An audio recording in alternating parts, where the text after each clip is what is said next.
At the beginning of the movie, we see a girl named Sophia. Sophia was a young, modern, and independent woman who worked for a publishing house and also wrote novels. One day, her friend Nina came to visit. During their talk, we learned that Sophia had recently finished writing a romance novel for her company, but she was worried her boss might reject it. She felt that the world was still male-dominated, and men often didn't treat women equally. Nina told her that if the novel was truly good, her boss would surely accept it. Then she asked Sophia how long she planned to live alone, suggesting she should get married and settle down. Sophia replied that she didn't want to deal with the problems of love and marriage. In her view, most men tried to control their wives, and she didn't like that at all. After saying this, she left for her office. When she reached the building, she saw a woman wearing glasses arguing at the reception desk. Sophia asked what was wrong. The woman explained that she had a parcel to deliver upstairs, but the receptionist wouldn't let her go. Sophia offered to take the parcel upstairs herself, since she was going there anyway. The woman thanked her and mysteriously said Sophia would need it. Sophia then went up in the lift, where she met a co-worker named Gustavo. He liked her and invited her to dinner, but Sophia politely refused. Later in the company meeting, Sophia showed her novel to her boss and asked him to publish it. The boss said that thousands of novels were already available for free online, so why would people pay for hers? Sophia explained that her novel was different. It had not only a romantic story, but also photos that would give readers a unique experience. Gustavo then added that these days people prefer bold, modern romance, and old-fashioned love stories weren't very popular. The boss decided he would first read her novel before making a decision. Feeling frustrated, Sophia went to get her things. But while moving, she accidentally spilled coffee on her phone and the parcel the woman had given her. Her phone stopped working completely, and no matter how much she tried, it wouldn't turn on. That night, Sophia met Nina and told her everything that had happened at the office meeting. Nina reassured her, saying that once the boss read her novel, he would surely approve it. She told Sophia not to worry so much. Then with excitement, Nina shared her own news. She liked a waiter who worked at the place they were in, and the two of them were planning to go to Australia together in just 4 days. Sophia was shocked. She asked Nina how long it had been since she met this waiter. How could she trust a man she barely knew? What if something went wrong? Nina, slightly offended, replied that not all men were the same, and maybe Sophia just didn't want to see her happy. Without waiting for a response, she walked away.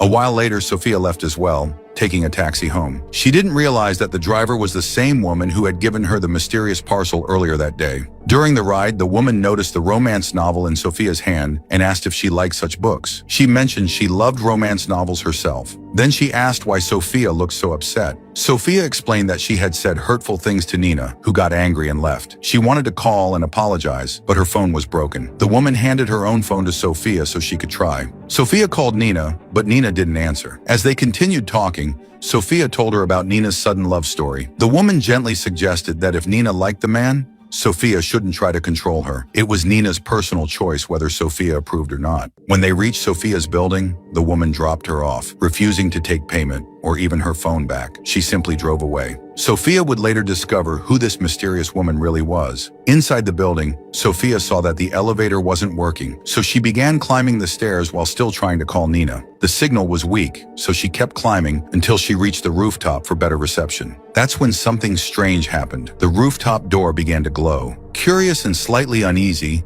she stepped through it and suddenly found herself in a completely different place. When she turned back, the door was gone, replaced by a solid wall. In the distance, she saw a man riding a horse. Hoping to get his attention, she called out to him and rang a bell nearby. The man rode closer, and when Sophia saw him, she asked if Nina or Gustavo had set up some sort of prank. The man looked confused. He didn't know anyone by those names. He introduced himself as Ian and asked how she had gotten up there, pointing out there were no stairs in the area. Sophia told him to record everything on video and help her get down first. Ian lowered a rope, and she tried to climb down, but she slipped. Ian caught her, saving her from a worse fall, but she still hurt herself in the process. Moments later, she lost consciousness in his arms. The next scene opens with Sophia lying in a bed inside Ian's large, old-fashioned house. A doctor's present, checking her condition. He tells Ian that Sophia might be struggling to remember things because of a head injury. When Sophia tries to explain, she admits she can't even remember how she ended up in that strange tower. The doctor looks slightly puzzled, especially when he notices her unusual and modern-looking clothes. After the doctor leaves, Sophia thanks Ian for saving her life. Ian then calls his sister Elisa, asking her to find some clothes for Sophia that would match their time period. Elisa brings them and gently tells Sophia to rest, but Sophia is anxious to leave. She pulls out her phone to book an Uber, only to find there's no signal at all. While talking, Elisa spots Sophia's sunglasses and stares at them in shock, as if she's never seen anything like them before. Sophia still doesn't realize what has happened. She thinks this is all some sort of elaborate prank and has no idea that she has accidentally traveled back in time. Sophia then asks Elisa where the washroom is. When Elisa shows her, Sophia starts to feel that something is really off. The design, the fixtures, everything seems from another world. She finally asks Elisa what year it is. Elisa replies without hesitation, "It's 1830. Shaken, Sophia goes into the washroom and checks her phone. To her surprise, a message appears on the screen. "Your new adventure starts here." Before she can process it, the phone's battery dies completely. Meanwhile, outside, the doctor warns Ian that Sophia's clothing and strange behavior could damage their family's reputation. He advises Ian to remove her from the castle immediately, but Ian refuses, saying he won't send her away until she recovers. The doctor then changes the subject, asking Ian why he still hasn't married and reminding him about the importance of continuing the family line. Ian calmly replies that he will marry only the woman who can truly make his heart race, no one else. Just then, Sophia returns to the main hall of the castle and spots Ian speaking with the doctor. Their eyes meet, and for a moment, neither can look away. The air between them feels charged. At that moment, Teora, a young woman who clearly has feelings for Ian, enters the room. She starts making subtle, indirect remarks aimed at Sophia, but Elisa quickly steps in, introducing Sophia as her friend, who is here to help with preparations for the upcoming party. After Teora leaves, Elisa explains to Sophia that Teora is deeply interested in marrying Ian. In fact, she adds with a smile, it's not just Teora. Every girl in the village seems to be in love with Ian and wants to be his bride. Elisa brought Sophia a gown from her own era, made of fine, heavy fabric and detailed embroidery. Sophia put it on, but not used to the evening chill, she slipped her modern jacket over it for warmth. By now, night had fallen, and guests had begun arriving for the grand party at the castle. Among the arrivals were Mrs. Clark and her granddaughter Valentina. Mrs. Clark spoke warmly to Ian, praising his manners, charm, and success. From her tone and glances, it was obvious she hoped her granddaughter would one day marry him. But before she could speak further, Teora appeared and moved to stand closely beside Ian, prompting Mrs. Clark and Valentina to take their leave with polite smiles. Just then, Sophia entered the main hall. Her appearance drew the attention of everyone present, partly because she looked unfamiliar, and partly because her style of dress, even with the jacket, seemed unusual. Soon the guests settled in for dinner, chatting and enjoying the evening. During the meal, Mrs. Clark asked Ian about his well-known hobby of breeding horses. Ian replied that everything was going well, except that his prized black horse had recently run away. Sophia, remembering the animal she saw near the tower, asked if it was the same one. She mentioned she had always loved horses. The doctor, seated nearby, observed Sophia carefully and remarked that she seemed much better now. He asked what her plan was for returning home. Sophia replied that she intended to leave in the morning. Ian's expression immediately dimmed. He had begun to feel something for her, and the thought of her leaving so soon clearly saddened him. Mrs. Clark, curious, asked Sophia what she did for a living. Sophia answered confidently that she worked for a publishing house, paid her own bills, and had studied many languages at college. This surprised Mrs. Clark, who asked, "You went to college?" She commented that this explained why Sophia's clothes, speech, and manners were so different from the local women. At that moment, Sophia's phone rang, startling in a room lit by candlelight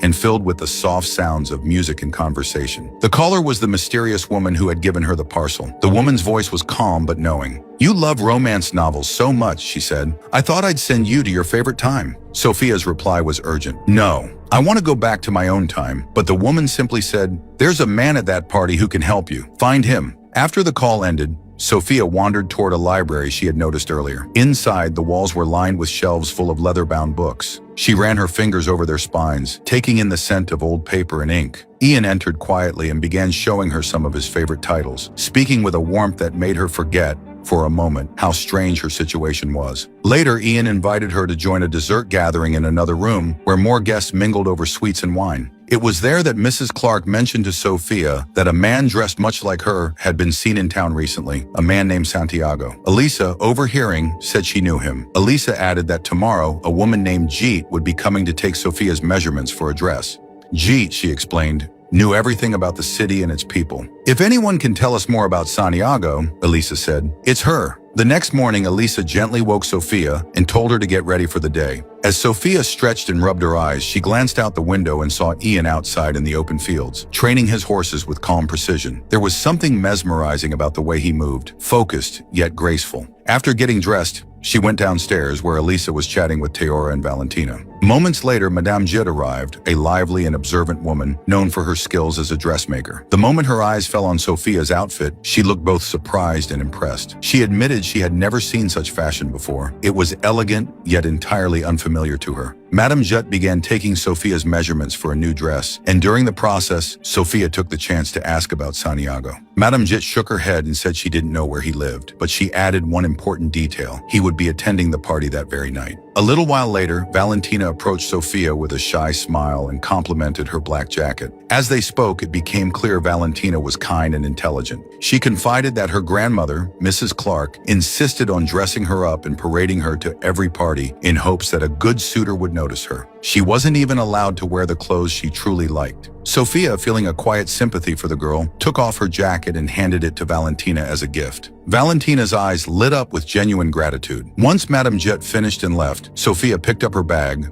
ready to head out. But in the corridor, she crossed paths with Ian, who looked unusually quiet and perhaps even a little sad. During their conversation, Ian learned that Sophia was planning to go to the ballet theater. Without hesitation, he offered to take her there himself. Sophia accepted and, as a small gesture, handed him a copy of her novel. She asked him to read it and share his thoughts. Ian agreed, and soon the two were riding together on horseback, passing through winding paths and open countryside. Along the way, Sophia teased him about Teora, suggesting that since Teora seemed so interested in him, perhaps he should consider marrying her. Ian only smiled faintly and replied that he would marry only the woman he truly liked. Nothing and no one else could decide that for him. He then led her up a trail to the top of a mountain. The air was crisp, the view stretched endlessly, and Ian told her it was his late mother's favorite place in the world. He often came there to feel close to her memory. As they stood there, Ian's eyes caught sight of a familiar figure in the distance, his black horse, the one he had been searching for. But the animal quickly moved away, disappearing into the trees. Still, Ian's attention lingered on Sophia. It was as though, in that moment,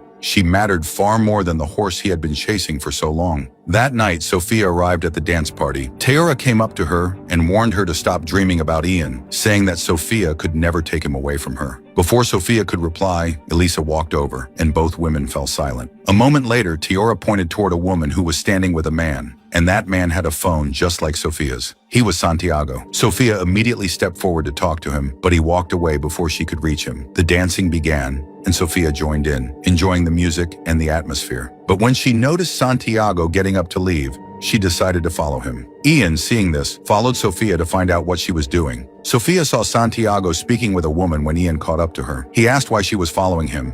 Sophia explained that Santiago was the only one who could take her back home. Ian warned her that Santiago was not a good man and that following him might make people think badly of her. This upset Sophia. She told Ian that she could make her own choices and talk to anyone she wanted. Hearing her sharp words, Ian quietly walked away. Later, Elisa told Sophia that Ian had actually invited Santiago to the party just to help her. Sophia felt guilty, realizing Ian's intentions had been good. That night, she couldn't sleep. Feeling bad about what had happened, she went to Ian's room to apologize. There, she noticed a painting of herself, proof that Ian had grown very fond of her. As they talked, the mood between them turned warm and romantic. The next day, Sophia went to the castle's library and saw the same mysterious woman who had given her the parcel. Sophia told her she wanted to return to her own time. The woman said that was why she had sent Santiago, to take her back. But she asked Sophia an important question. Would she leave with Santiago, or would she stay here with Ian? Just then, Teora walked in and asked Sophia who she was talking to. Sophia simply said she was talking to herself. On the day of the big party, Ian gave Sophia a necklace as a gift. Soon guests began arriving, and among them was Valentina, now looking more confident and bold, wearing Sophia's black jacket. The doctor came over to Ian and mentioned that his sister was getting married, and hinted that Ian's turn to wed would be coming soon as well. Before long, Sophia appeared, walking down the stairs in a stunning dress. Everyone turned to look at her. Ian stepped forward and invited her to dance, and she agreed. Watching them together, Teora's expression grew tense with jealousy. While they danced, Ian quietly said to Sophia, "I know you want to go back to your own time, but I wish you would stay here." Before Sophia could answer, a maid came over and told Ian he was needed urgently, and he stepped away. Later, when Sophia was upstairs, Santiago appeared and said, "I heard you were asking about me." Sophia asked him directly when he planned to return to his own time. Santiago replied that he would be going back soon. Sophia suggested they go to the library to talk privately, so no one could overhear them. Mrs. Clark happened to see them heading toward the library and went to tell Ian. Inside the library, Santiago suddenly tried to force himself on Sophia. She struggled, and just in time, Ian rushed in and pulled Santiago away from her. Not long after, the doctor approached Ian and questioned what Sophia had been doing in a closed room with Santiago. Sophia tried to explain to the doctor that she wasn't from this timeline at all, but he didn't believe her. As she turned to leave, Tiora appeared and added fuel to the gossip, claiming she had seen Sophia talking to herself and suggesting she might be insane. Angry and humiliated, Sophia stormed out, took a horse, and rode into the forest. Ian mounted his own horse and chased after her, trying to get her to stop, but she refused to listen. Suddenly, a glowing portal appeared in front of her. Without hesitation, she rode through it, and in an instant, she was back in her own present-day timeline. After returning to her present time, Sophia told Nina the entire story, every strange and unbelievable detail. Nina listened with wide eyes, but eventually had to leave. A little later, while Sophia was making coffee, she accidentally spilled some on her hands. The moment the hot liquid touched her skin, she froze, remembering how she had once spilled coffee on that mysterious parcel. The memory pulled her back to that moment, and her curiosity grew stronger than ever. The next day at her office, Sophia decided to finally open that parcel. Inside, she found something that made her heart stop, her own novel, along with a handwritten letter from Ian. His words were full of emotion. He wrote about the pain of their separation, how much he missed her, and how he hoped that someday, somehow, they would meet again. Reading the letter made Sophia's eyes well up with tears. She could almost hear his voice. She could see his face. She realized she couldn't ignore the pull she felt toward him. Without wasting time, she called the mysterious woman who had started it all. Sophia told her that she wanted to go back to Ian. The woman's voice was serious this time. She warned Sophia, "If you travel back again, you will never be able to return to this timeline." But Sophia didn't hesitate. She agreed without a second thought. Soon after, the elevator in Sophia's apartment building arrived. She stepped inside, her heart pounding. When the doors opened again, she was no longer in her world. She was back in Ian's time. There, in the open field, she saw him riding his horse toward her. His face lit up the moment he saw her. He told her that he had waited for her every day and every night, believing that fate would bring them together again. Overcome with emotion, Sophia ran to him, and they embraced tightly. The world around them seemed to disappear. They were finally together, this time for good. And just like that, this magical time travel love story came to an end. I hope you enjoyed this movie. Don't forget to leave a like and share your thoughts in the comments. I'll be back soon with another exciting story. Until then, take care and thank you for watching.